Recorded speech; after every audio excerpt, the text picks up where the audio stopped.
মেসির প্রথম পেনাল্টি থেকে গোল, কিন্তু সেটা ডিবক্সের কতটা বাহির থেকে। বলটা এসেছিল কার কাছ থেকে? মিস্টার রদ্রিগো ডি পল। মেসির বন্ধু ছুটে গিয়েছিলেন মায়ামিতে বন্ধুর সাথে একটা জুটি গড়তে। কত কথা, কত হাসি তামাশাই না হয়েছে সেকালে, কিন্তু জবাবটা একদম বরাবর দিয়েছেন ডিপল। ৩৯তম জন্মদিনের ঠিক ৮ দিন আগে সেই মেসির হ্যাট্রিকেই আর্জেন্টিনার জয়।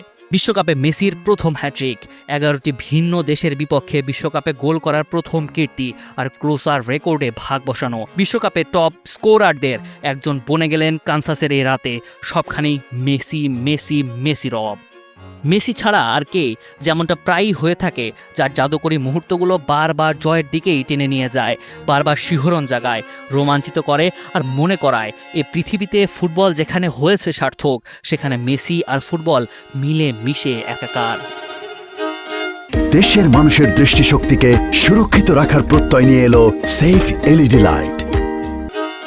পুরো বুয়েন্স এইরেস থেকে আর্জেন্টিনা, পুরো একটা দেশ, এমনকি পৃথিবী জুড়ে মেসির গোলে যে মোহ সৃষ্টি হয়েছে তা নতুনভাবে রঙিন করেছে এই বিশ্বকাপকে। ৪৮ দলের এই মেগা ইভেন্ট যেন এখন থেকেই পুরো দমে জমে গিয়েছে।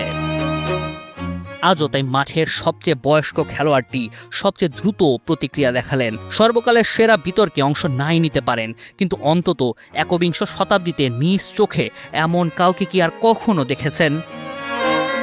প্রথম আর্জেন্টাইন ফুটবলার যিনি টানা ৫ বিশ্বকাপ ম্যাচে গোল করলেন। ফুটবলের রাজপুত্র থেকে রাজা হয়ে ওঠা, রাজত্ব কায়েম করা, সে সিংহাসন ধরে রাখা আর কে আছে তার মতো? মুনিম শাহরিয়ার, ৭১।